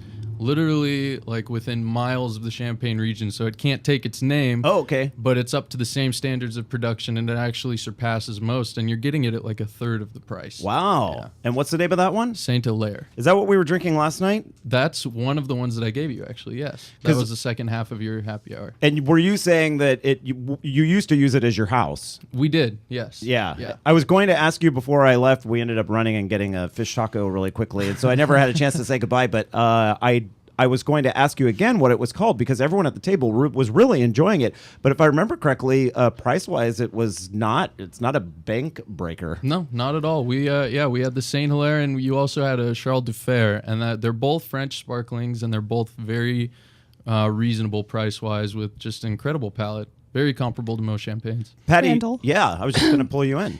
Okay. And I just got a frog in my throat. Sorry. Germany, Yes. they call it sect. Oh, they call it sect. Sect.